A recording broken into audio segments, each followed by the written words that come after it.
Yeah, thank you, no, Sir Mike, and thank you also for visiting the Soreco.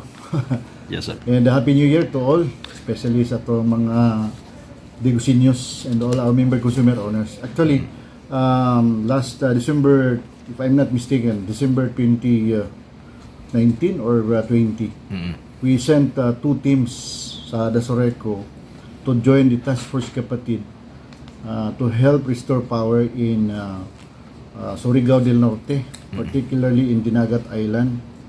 So, nagpadala tag duha ka team, duha ka boom truck, o gisa ka one heavy equipment nga nagdala sa mga materialis. And akong gusto po din no, i-recognize ang ilahang effort because they sacrifice during Christmas, wala sila. Oh, okay. No, sa ilang pamilya. Okay.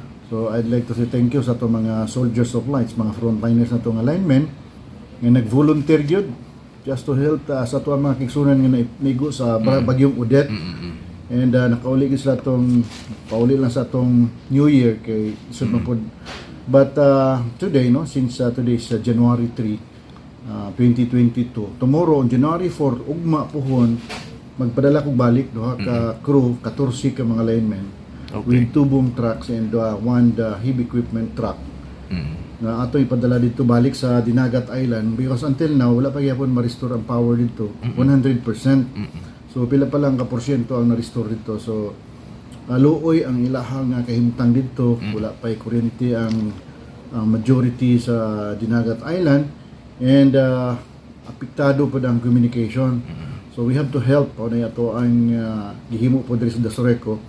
So just to inform our member consumer owners nga kita diri sa Dasoreco, no, we always share our kanabang mga kanang gitawag nato Filipino culture nato kung naay naigo sa kalamidad naa dayon ta. So mo na ang isa sa mga kultura nato diri sa Dasoreco, no. And thank you so much no sa ato mga member consumer owners nga nagsuporta pod sa ato ang operation management diri sa Dasoreco.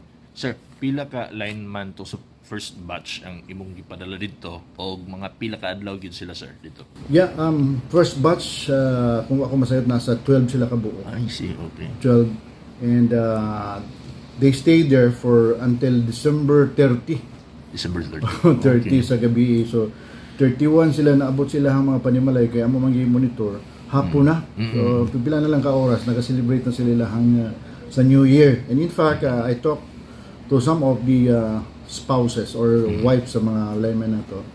Nalipay po sila nga gipauli na to ang mga linemen. So we have to also to take care of our employees, especially sa mga pamilya. So and sa second batch karon as I have said 14 no natay 14 ipadala dito para para mapaspasan ug restore ang power dito. Padalhan po na to mga materialis. And we will also send additional kato mga food packs na naagay kay itong niagi Sir Mike padala tag mga sinako nga mga bugas dito. Oh, I see. No? So thank you also para sa mga empleyado nga nag-share your blessings because I ask employees to share your blessings labi na itong mga used clothings na ating padala to katong mga personal necessity nga mga items pang babae. Okay, importante itong lugar mga hygiene no? So mga babae. So thank you so much. So gawa sa pagtabang ma-restore ang kuryente sa trabaho sa mga lineman nato dito sir, nag-distribute po sila sa mga food packs. Yes, actually pag-abot nila dito ang isa ka truck mo to ang ato ang food packs separate load pagka the following day nagpadala ta.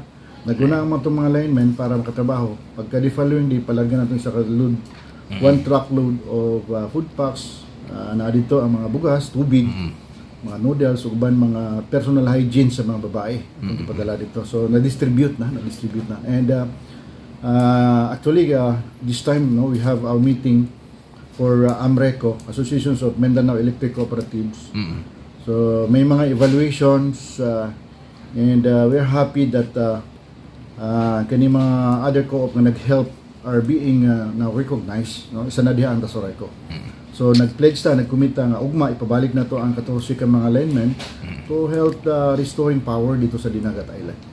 So ato ang mga miyembro konsumanti tagiya sa atong Dasoreco for this year 2022 we are hoping for the best no because last year 2021 there are a lot of challenges that we are facing isa na diha ang pandemic, and sana for this 2022 year of the tiger, although ang tiger is impatient and dili nimo ma-predict ang behavior, pero kita Pero palaban mo. palaban ta. So nalipay buta nga i-report na to di sa inyo ha, nga although wala pa nato mapa-audit kay per books records for the 12 months period of operation na to, we were able to sustain our operation.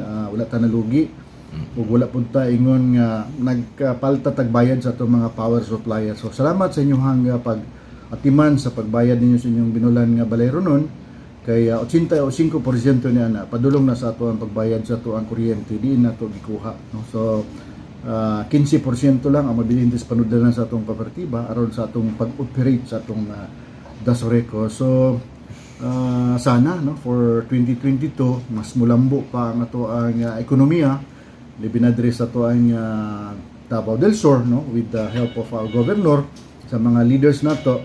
Actually ang economic activity na will always depend sa leadership sa ato ang mga local leaders. And thank you also sa ato mga LGUs who are also very supporting sa partners nato sa implementation sa programang Pasuga dinhi sa ato ang Dasoreco. Daghang salamat, ha, Sir Mike, sa imong paghatag og video.